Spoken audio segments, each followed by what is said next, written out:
Lagacharla pharma బాధిత గిరిజన రైతు కుటుంబాలకు బీఆర్ఎస్ బాసటగా నిలుస్తోంది.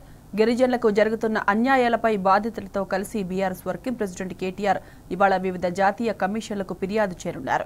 జాతీయ మానవ హక్కుల కమిషన్, ఎస్టీ కమిషన్, ఎస్సీ కమిషన్లకు బాధితులతో కలిసి వెళ్లి కంప్లైంట్ ఇవ్వనున్నారు. మధ్యాహ్నం 3 గంటలకు ఢిల్లీలో కేటీఆర్ మీడియా సమావేశం నిర్వహించనున్నారు. ఇప్పటికే బీఆర్ఎస్ అధినేత కేసీఆర్ ఆదేశాల మేరకు మాజీ మంత్రి ఎమ్మెల్సీ సత్యవతి రాథోడ్, పలు గిరిజన సంఘాల నేతలు బాధితులతో కలిసి ఢిల్లీకి చేరుకున్నారు.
ఇక ఇదే అంశానికి సంబంధించిన పూర్తి డీటెయిల్స్ మా ప్రతినిధి లివిల్ అందిస్తారు. లివిల్ చెప్పండి.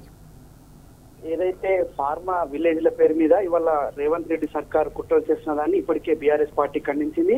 అటు లగచర్లకు దాడికి సంబంధించి ఏదైతే అక్రమంగా అరెస్ట్ చేసి జైల్లో ఉంచిన బాధితుల కుటుంబాలకు BRS party, BRS working president KTR ఇప్పటికే అండగా నిలిచారు. వారికి సంబంధించి గతంలోనే అనేక న్యాయపరంగా కావచ్చు, ఇటు రాజకీయ పరంగా కూడా మేము పోరాటం చేస్తాం, వారికి మద్దతు తెలుపుతామని చెప్పారు. అయితే మొన్న 16 మంది ఎవరైతే లగచర్ల బాధిత కుటుంబాలకు సంబంధించిన వారు ఉన్నారో సంగారెడ్డి జైల్లో వారిని కలిసి వారిని సంబంధించిన ఆరోగ్య సమస్యలు కావచ్చు, వారికి కొట్టిన దెబ్బలను సంబంధించి కూడా అడిగి వివరాలు తెలుసుకున్నారు.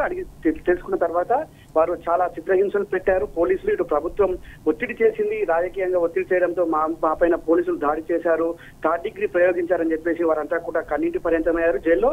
ఈ నేపథ్యంలోనే వారికి అండగా ఉండేందుకు మరోసారి బీఆర్ఎస్ వర్కింగ్ ప్రెసిడెంట్ కేటీఆర్ ఢిల్లీలో ఉన్న national commission, national ST commission కావచ్చు, నేషనల్ ఉమెన్ కమిషన్ తో పాటు పలు కమిషన్లను కలిసి ఇక్కడ ఫిర్యాదు చేయాలని చెప్పేసి నిర్ణయించుకున్నారు.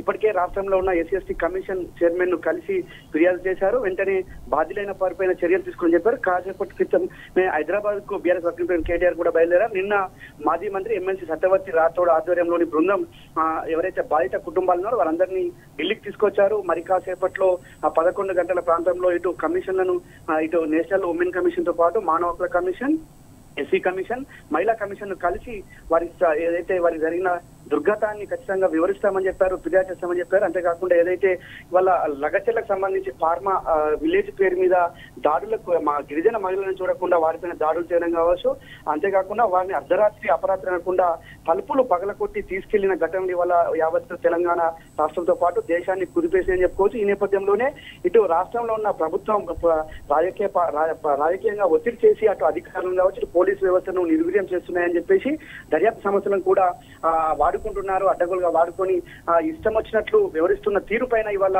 ఎస్సీ ఎస్టీ కమిషన్ తో పాటు ఇటు బీసీ ఏదైతే మానవ హక్కుల కమిషన్, ఉమెన్ కమిషన్ కలిసి ఫిర్యాదు చేస్తామని చెప్పారు. ఖచ్చితంగా ఈ బీఆర్ఎస్ వర్కింగ్ ప్రెసిడెంట్ కేటీఆర్ మరి కాసేపట్లో ఢిల్లీకి చేరుకొని నేరుగా ఈ వివిధ కమిషన్లను కలిసి తర్వాత ఏదైతే వారి అక్కడ జరిగిన దురాఘాతాలున్నాయో, గిరిజన మహిళలపైన దాడులు ఉన్నాయో అవన్నీ కూడా మీడియాకు, జాతీయ మీడియా సైతం వివరించనున్నారు. 3 గంటలకు కాన్స్టిట్యూషన్ క్లబ్ లో మీడియా సమావేశం ఏర్పాటు చేసి ఏదైతే గత బీఆర్ఎస్ ప్రభుత్వం ఉన్నప్పుడు ఫార్మాసిటీ పేరు మీద ల్యాండ్ అక్విజిషన్ చేసినప్పుడు ఎలాంటి ఇబ్బందులు తలెత్తలే, కానీ వాళ్ళ ఒక బంధుత్వం పేరుతో అన్యాయులకు ల్యాండ్ అక్విజిషన్ చేసేందుకు వాళ్ళ రియల్ ఎస్టేట్ దందాల కోసమే వాళ్ళ అక్కడ కొడంగల్, సీఎం సొంత నియోజకవర్గం కొడంగల్లో ల్యాండ్ భూసేకరణ చేపట్టి అక్కడ ఉన్న వారిని గిరిజనులను వెళ్ళగొట్టే ప్రయత్నం జరుగుతుంది. కాబట్టి ఖచ్చితంగా దీన్ని న్యాయపరంగా అడ్డుకుంటామని ఇప్పటికే చెప్పారు. ఖచ్చితంగా ఇది న్యాయపరంగాతో పాటు వారికి జరిగిన ఏదైతే అన్యాయాన్ని ఉంది, ఖచ్చితంగా అన్యాయాన్ని వాళ్ళ దేశవ్యాప్తంగా ఉన్న కమిషన్లతో పాటు నేషనల్ మీడియాకు సైతం వివరించేందుకు వాళ్ళ బీఆర్ఎస్ వర్కింగ్ ప్రెసిడెంట్ కేటీఆర్ 3 గంటలకు మీడియా సమావేశం ఏర్పాటు చేయడం. ఇప్పటికే పలు గిరిజన గిరిజన సంఘాలు సైతం దీనిపై స్పందించాయి, దీన్ని ఖండించాయి. వారు కూడా ఇప్పటికే పలు కమిషన్లకు ఫిర్యాదు చేశారు. వారంతా కూడా తీవ్రంగా పరిగణిస్తున్నారు. ఖచ్చితంగా లగచర్లకు వెళ్ళి అక్కడ బాధిత కుటుంబాలను మేము అండగా ఉంటామని చెప్పారు. ఇవాళ బీఆర్ఎస్ వర్కింగ్ ప్రెసిడెంట్ కేటీఆర్ ఏదైతే గత కొద్ది రోజుల నుంచి చేస్తున్న పోరాటానికి వాళ్ళ దిగొచ్చిందని చెప్పుకోవచ్చు. వాళ్ళ కేంద్ర ప్రభుత్వంలోని ఎస్టీ కమిషన్ మెంబర్ ఇవాళ లగచర్లలో పర్యటించనున్నారు. అనంతరం వికారాబాద్ జిల్లా కలెక్టర్ వివరాలు తెలుసుకున్నారు. అనంతరం అక్కడి నుంచి నేరుగా సంగారెడ్డి జైల్లో ఉన్న బాధితులను కూడా అక్కడ వెళ్ళి ఆయన వివరాలు సేకరించున్నారు. మొత్తానికి చూసినట్టయితే వాళ్ళ BRS party BRS working president KTR మొదటి నుంచి కూడా ఎక్కడ అన్యాయం జరిగితే అక్కడ నేరుగా వెళ్లి వారికి బాధితులకు అండగా ఉండడం పట్ల ఇవాళ తెలంగాణ ప్రజలు సైతం అండగా ఉంటున్నారు. కాబట్టి తెలంగాణ భవన్ వైపు అడుగులేస్తున్నారు. కేటీఆర్ కు బాధ చెప్పుకునేందుకు ముందుకొస్తున్న తరుణంలో ఖచ్చితంగా ప్రధాన ప్రతిపక్ష పార్టీగా ఇవాళ మరోసారి అండగా ఉండేందుకు బీఆర్ఎస్ వర్కింగ్ ప్రెసిడెంట్ కేటీఆర్ మరి కాసేపట్లో ఢిల్లీకి చేరుకున్నారు. Sai Madhavi. Right level. Thank you.